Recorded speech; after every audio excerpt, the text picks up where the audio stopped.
Yo, it's Wild 360 News, and right now we got Charles Barkley blaming NBA players and the NBA's need for more money on the reason inside the NBA and TNT will be parting ways with the NBA. Now, Charles Barkley was on the Dan Patrick Show, and he said flat out, in 11 years, Amazon might be the only company that can keep up with the ever-growing salaries of NBA stars. And man, does he have a point. If you go to Yahoo Sports right now and look up the highest paid players for the 24-25 NBA season, you will see Steph Curry at the top of the list, making a whopping $55 million a year. Then you got the quiet Leonard coming in at number 2 with $52 million a year. And rounding off the top 5 with $51 million a year is your boy Kevin Durant. Now, what really caught my attention and made me think about what Charles Barkley said was, I seen 38 players that were making almost $40 million a year. And that was the minimum. So yeah, man, Adam Silver choosing Amazon, it makes sense when you start tallying up the annual salaries of the NBA's biggest superstars. So let's get into this clip from Charles Barkley, and I'll be right back, y'all.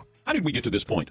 Money. The money's just gotten so astronomical, and the owners, they need this money to pay these players. And the fans are the big loser, but they need this money to pay the players. Dan, I was telling some friends of mine, you know how old I am? I remember the first time an NBA player made $1 million, we were going around the locker room high-fiving each other. And I'm talking like, I'm in the locker room with Dr. J, Moses, Maurice Cheeks, Andrew Toney, Clement Johnson, all these guys. We can't, and this was like 86, 87, I think. The first time an NBA player made $1 million. And we were high, they're like, we can't believe it.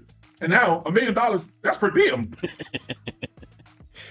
Your boss at TNT probably didn't help the cause when he said that we don't need the NBA. So I wonder what the priority was with the NBA. Like, we want it, but we want it at a certain price.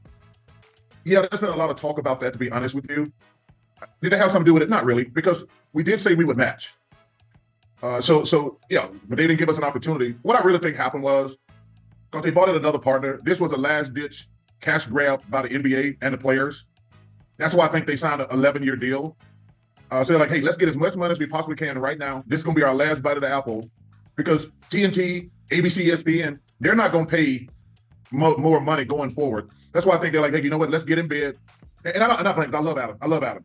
Hey, let's get in bed with the streaming, because they're going to be the only people who can afford us in 11 years. Yeah, man, shout out to Charles Barkley. He's a legend in the sports media game. Inside the NBA has been the #1 show for NBA fans for quite some time. But I don't think you can put the TNT NBA deal not going through on NBA players' contracts, because they're not the only ones who refuse to take less. And plus, $1 million today is not worth what it was back in the 80s. And furthermore, in this very same interview with Dan Patrick, Charles Barkley said he would retire before he took less money from TNT to stay on. And then you got to remember, TNT said earlier that they could survive without the NBA, but then tried to double back and match the offer from Amazon. And the NBA just wasn't hearing it, man. But y'all tell me what y'all think about it. Drop a comment, like the video. Wild 360 News, we out of here. Peace.